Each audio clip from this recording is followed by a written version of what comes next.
Halo, my brother, my sister, my mother, my grandmother, my Munah, my Saroh, my love. Ketemu lagi.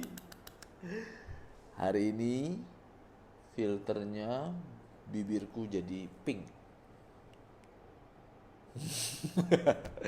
Mungkin juga efek karena baru habis makan nasi padang. Video ini saya mau bahas mengenai satu topik yang menarik, yaitu tentang new normal.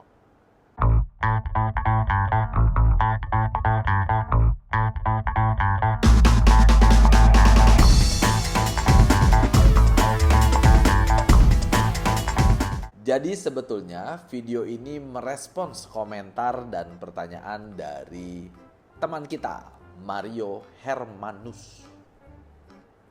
Komentarnya begini. Kece banget nih materinya Koh Robi. Koh bahas new normal dong. Kasih kita tips jitu menyikapi ini. Thanks Kokoh. Jadi ada 3 hal yang saya bahas di video ini.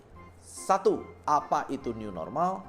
2. Apa keuntungan dari new normal? Dan 3. Bagaimana kita menyikapi new normal? Pertama, apa itu new normal?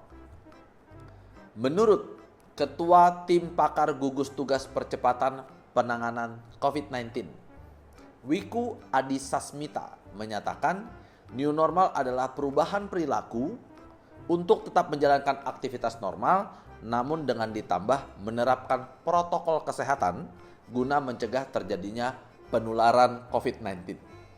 Jadi kita tetap menjalankan aktivitas sehari-hari dengan tujuan supaya kesehatan tetap terjaga dan sosial ekonomi tetap bisa berjalan dengan baik. Protokolnya ada 4. Yang pertama, ayo apa? Iya, betul sekali. Sekarang kita pakai masker. Kedua, apa ayo? Ayo, apa yang kedua? Iya, rajin cuci tangan. Ketiga, hindari pegang mata, hidung, dan mulut. Dan yang keempat, menjaga jarak antara satu dengan yang lainnya. Beberapa orang karena new normal seperti ini mengeluh sulit. Kondisinya menjadi susah saat ini. Ya masalah cicilan yang tidak terbayar, omset yang mengkhawatirkan, income yang turun. Kabar baiknya saya sampaikan kepada Anda, my brother, my friend, my sister, my mother, my grandmother, my Munah, my Saroh, my love. Kalau ada yang hari ini merasa sulit, Kepala Dana Moneter Internasional atau IMF, Kristalina Georgieva mengatakan dunia saat ini mengalami resesi. Jadi saat ini kalau seseorang merasa sulit, dia tidak sendirian, tapi sedunia lagi sulit. Oleh sebab itu, kalau sedunia lagi sulit, lalu ada orang yang merasa sulit, berarti dia normal. Kalau saya lagi di Bali, terus saya ke tepi pantai, saya lakukan seperti ini. Sendirian. Maka orang akan anggap saya gila. Tapi kalau saya lakukan ini, 2000 orang. Maka orang akan anggap itu ritual. Sama halnya dengan new normal. Kalau ada yang sedang merasa sulit, sekali lagi, sedunia lagi sulit. Berarti dia normal. Dan kalau kita perhatikan sekarang, sebagian besar orang juga sudah mulai menerima new normal dan menikmati keuntungan dari new normal. Apa sih keuntungan dari new normal? Ada 3 keuntungan. Yang pertama, efisiensi.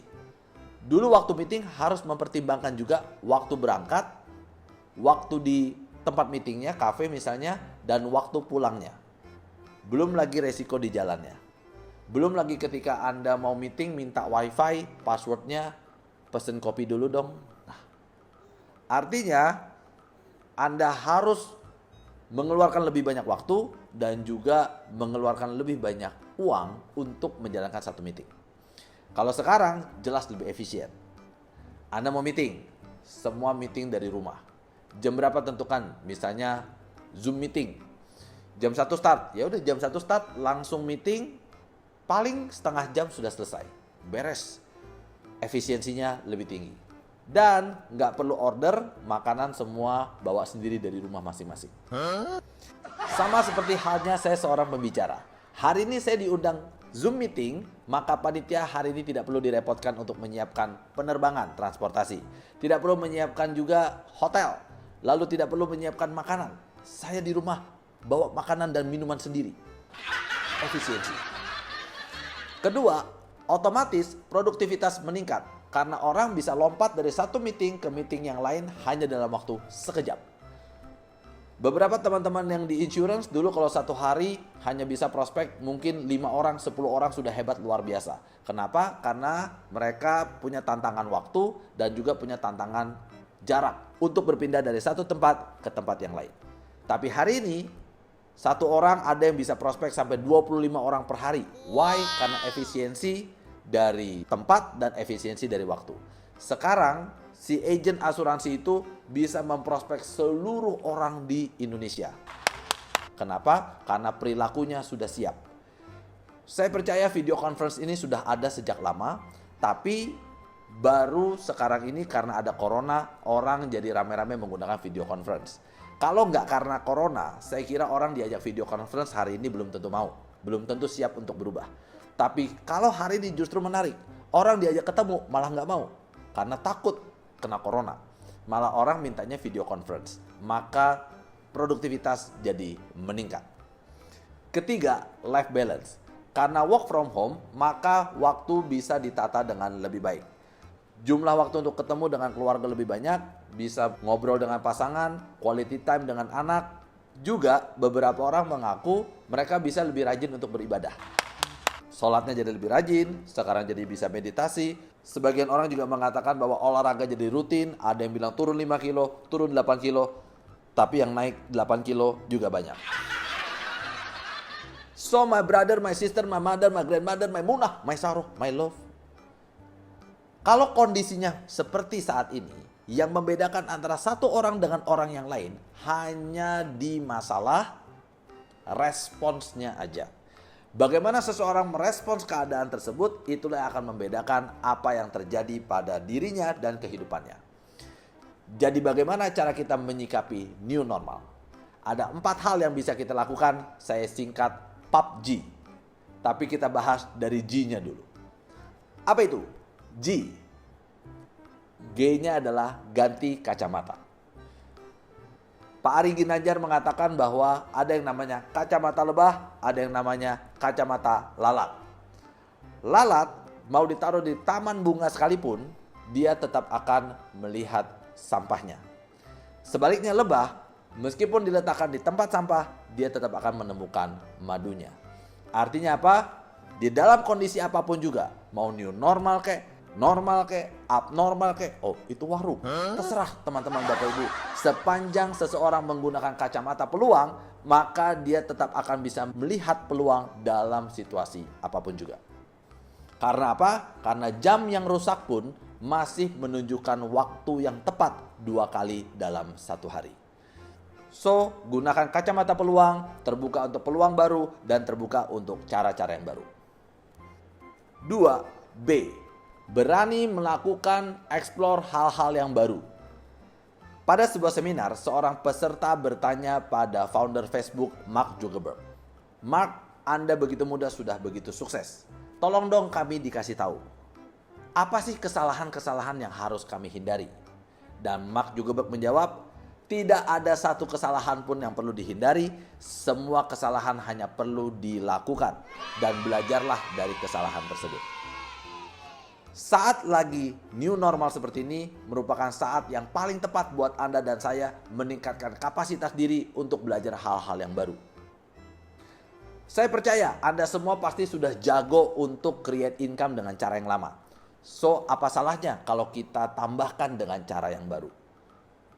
Seperti istri saya. Di rumah kami, saya gondrong. Anak laki-laki saya gondrong. Ipar saya gondrong. Mertua saya gondrong. Istri saya gemes. Maka dia bilang, udah daripada gak berani ke salon semua, biar saya yang potong rambut. Apakah dia bisa? Kagak bisa. Tapi dia langsung take action, gercep, gerak cepat.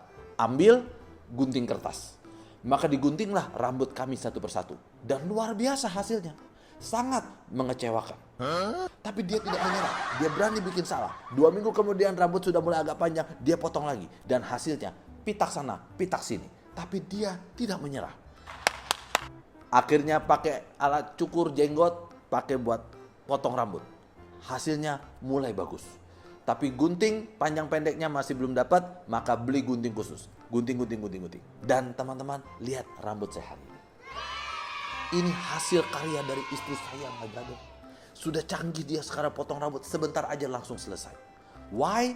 Karena dia mengambil kesempatan untuk menambah kapasitas dengan cara yang baru. Ketika work from home, income saya juga kembali ke nol. Saya sudah terbiasa mendapatkan income training secara offline. Saya berpikir, apa ruginya kalau saya belajar dengan cara online? Saya memulai dari awalnya saya membawakan Zoom meeting, itu belum ada tarifnya, tapi dikirim uang 1 juta. Maka saya berpikir, kalau sudah ada 1 juta yang pertama, maka akan ada yang kedua, ketiga, dan seterusnya. Saya mulai mempersiapkan produknya, dan saya coba untuk ceritakan kepada klien-klien mengenai produk yang saya miliki. Dan dalam waktu beberapa hari, penghasilan saya meningkat, dan terus-menerus Bapak Ibu, Tuhan pantaskan, kembali lagi income saya bisa tembus di atas 100 juta. Jadi sekarang, berkat new normal, malahan punya 2 skill. Mau pakai offline, oke. Mau pakai online, oke. Apa ruginya untuk belajar hal baru saat ini? Demikian juga dengan Anda.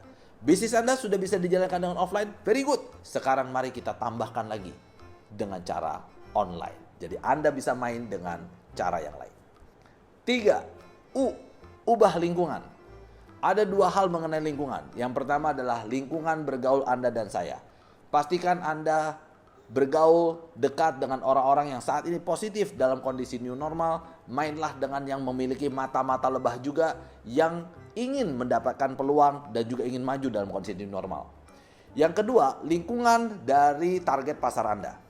Beberapa saat yang lalu saya lihat postingan seorang anak muda yang luar biasa, Ryan Christo, mengatakan bahwa bisnis online bukanlah posting Facebook, posting Instagram, upload YouTube, bukan itu. Tapi bisnis online ada 3 hal. Pertama, tentukan target pasar. 2, buat penawaran. Dan yang ketiga, datangkan pengunjung. Maka Anda akan dapatkan konversi. Artinya apa? Yang pertamanya itu loh, tentukan target pasar. Coba pelajari dalam kondisi new normal seperti saat ini, apakah produk Anda perlu mengganti target pasar? Coba Anda cari tahu produk Anda saat ini paling cocok dengan target pasar apa? Tentukan target pasarnya, buat penawarannya, dan datangkan pengunjungnya. Dan yang terakhir, yang keempat adalah P, yaitu perbanyak bantu orang. Lakukan kolaborasi-kolaborasi, network. Dengan cara kolaborasi ini, barangkali Anda nanti akan temukan peluang yang baru, cara-cara bisnis yang baru untuk kondisi new normal saat ini. Juga perbanyak bantu orang dengan cara apa? Misalnya Anda adalah seorang karyawan, bantu atasan Anda. Bekerja tidak lagi 100%, bekerja tidak lagi pusing mengenai gaji. Tetapi bagaimana saat ini bersama-sama Anda melalui new normal bersama dengan perusahaan yang saat tempat Anda bekerja. Kalau dulu kerjanya 100%, justru saat ini kerjanya 200%. Tujuannya apa? Meningkatkan value, meningkatkan trust. Maka saat kondisi menjadi lebih baik, Anda akan menjadi orang-orang yang lebih unggul dibandingkan dengan orang-orang yang hanya berkeluh kesah. Kalau saat ini justru dia takut-takut dipecat, nanti malah kena bagian dipecat. Justru jangan konsentrasi dengan hal-hal yang Anda takuti. Terus Anda maunya apa? Saya maunya tetap bisa berkarya, Pak. Yes. Jangan hitung-hitungan berapapun yang digaji saat ini, Bapak Ibu. Berikan yang terbaik, kasih extra mile buat tempat Anda bekerja. 100%, 200%, kalau perlu 300%. Nanti Tuhan yang akan pantasin hasilnya untuk Anda. Sip. Jadi itu dia PUBG, tapi kita mulai dari G, B, U, P. G, ganti kacamata. B, berani melakukan hal-hal yang baru. U, ubah lingkungan. Dan P, perbanyak membantu orang. Bila Anda merasa video ini bermanfaat, Anda bisa subscribe, like, comment, and share. Senang bisa berbagi dengan Anda. Sukses buat Anda dan I love you so much.